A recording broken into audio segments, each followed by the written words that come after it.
அதிகாரம் 3.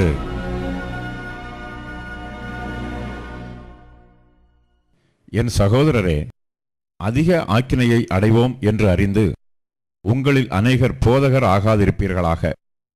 நாம் எல்லாரும் அநேக விஷயங்களில் தவறுகிறோம். ஒருவன் சொல் தவறாதவனானால் அவன் பூரண புருஷனும் தன் சரீரம் முழுவதையும் கடிவாளத்தினாலே அடக்கிக் கொள்ளக்கூடியவனுமாய் இருக்கிறான். பாருங்கள், குதிரைகள் நமக்கு கீழ்ப்படியும்படிக்கு அவைகளின் வாய்களில் கடிவாளம் போட்டு அவைகளுடைய முழு சரீரத்தையும் திருப்பி நடத்துகிறோம். கப்பல்களையும் பாருங்கள், அவைகள் மகா பெரியவைகளாயிருந்தாலும் கடும் காற்றுக்களால் அடிபட்டாலும் அவைகளை நடத்துகிறவன் போகும்படி யோசிக்கும் இடம் எதுவோ அவ்விடத்திற்கு நேராக மிகவும் சிறிதான சுக்கானாலே திருப்பப்படும். அப்படியே நாவானதும் சிறிய அவயவமாயிருந்தும் பெருமையானவைகளை பேசும். பாருங்கள், சிறிய நெருப்பு எவ்வளவு பெரிய காட்டை கொளுத்தி விடுகிறது. நாவும் நெருப்புதான். அது அநீதி நிறைந்த உலகம். நம்முடைய அவயவங்களில் நாவானது முழு சரீரத்தையும் கரைப்படுத்தி ஆயுள் சக்கரத்தை கொளுத்தி விடுகிறதாயும் நரக அக்கினினால் கொளுத்தப்படுகிறதாயும் இருக்கிறது.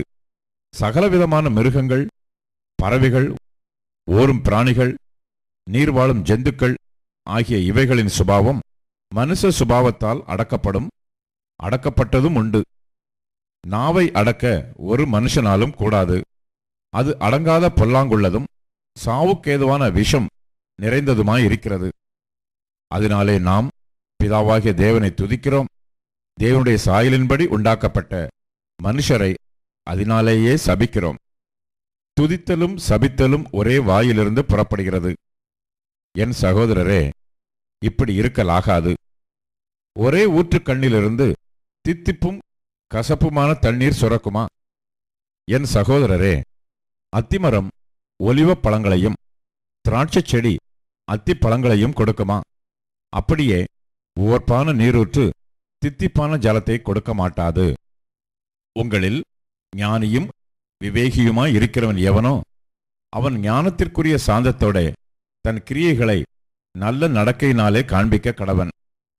உங்கள் இருதயத்திலே கசப்பான வைராக்கியத்தையும் விரோதத்தையும் வைத்தீர்களானால் நீங்கள் பெருமை பாராட்டாதிருங்கள். சத்தியத்திற்கு விரோதமாய் பொய் சொல்லாமலும் இருங்கள். இப்படிப்பட்ட ஞானம் பரத்திலிருந்து இறங்கி வருகிற ஞானமாயிராமல் லௌகீக சம்பந்தமானதும் ஜென்ம சுபாவத்துக்குரியதும் பேய்த்தனத்துக்கு அடுத்ததுமாய் இருக்கிறது.